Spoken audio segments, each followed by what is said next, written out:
স্বাগতম career booster একাডেমিতে। সরকারি চাকরিজীবীদের জন্য এখানে থাকছে নবম পে স্কেলের সর্বশেষ ও নির্ভরযোগ্য আপডেট। সর্বশেষ আপডেটগুলো নিয়মিত পেতে এখনই লাইক দিন, কমেন্টে আপনার মতামত জানান এবং সাবস্ক্রাইব করুন ক্যারিয়ার বুস্টার একাডেমিতে।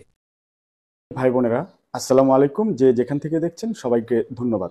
আপনারা ইতিমধ্যে অবগত হয়েছেন যে আজকে সকাল 10:30 ঘটিকায় পে কমিশনের একটি মিটিং হয়েছে। সেই মিটিংয়ের কি আলোচনা হয়েছে তা আমি আপনাদেরকে কিছুটা হলেও পরবর্তীতে আপডেট জানাবো।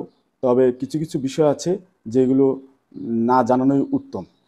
আমাদের যেটা ক্ষতির কারণ হবে সেটা আমরা বলবো না বা সেটা পোস্ট করার চিন্তাও করি না। এখন কথা হলো যে আমরা কর্মচারীরা অধীর আগ্রহে আছি। পে কমিশন একটি চূড়ান্ত রিপোর্ট ডিসেম্বরে জমা দিবেন এবং জানুয়ারি 1 তারিখ থেকে আমরা চাই যে এটি কার্যকর হোক।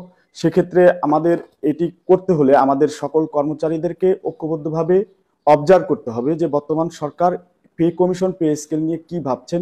আশানুরূপ ফলের জন্য অপেক্ষা করতে হবে। সেক্ষেত্রে আমাদের সকলেরই ঐক্যবদ্ধ থাকতে হবে, ভেদাভেদ ভুলে। আমরা যদি ভালো কিছু পেতে চাই তাহলে অবশ্যই আমাদেরকে সজাগ দৃষ্টি দিয়ে এবং আমাদের অধিকারের কথা সামাজিক যোগাযোগ মাধ্যম বিভিন্ন সাইটে প্রকাশ করতে হবে এবং তুলে ধরতে হবে আমাদের বৈষম্যগুলো। আমরা চাই যে আমাদের বেতন স্কেল 1:4 বা 1:5 এর মধ্যেই থাকুক, যাতে 6 সদস্যের একটি পরিবার একটি সুন্দরভাবে চলতে পারি। এখন কথা হলো যে আমার একজন সদস্যের দৈনিক খাদ্য কত টাকার পড়ছে, তার কতটুকু প্রোটিন দরকার, তার কতটুকু ফল ফলাদি, কত গ্রাম ক্যালোরি, সকল কিছু বিষয় ভেবে চিনতে আশা করি বর্তমান সরকার একটি পে স্কেল আমাদেরকে উপহার দিবেন, যে পে স্কেল ইতিহাসের একটি যুগান্তকারী হয়ে থাকবে। বিশেষ করে 1973 সাল থেকে 2015 সাল পর্যন্ত যে স্কেলগুলো হয়েছে তার চেয়ে একটি চমকপ্রদ পে স্কেল এই সরকার দিতে যাচ্ছে। এখন যেভাবে প্রচার করছি বা চাচ্ছি সেটা নাও হতে পারে। বিভিন্ন জন আমরা ফেসবুকে বিভিন্ন ক্রাইটেরিয়াভাবে বেতন কাঠামো তৈরি করে মন গড়ার মতো প্রচার করছে, এগুলো থেকে বিরক্ত থাকা উচিত।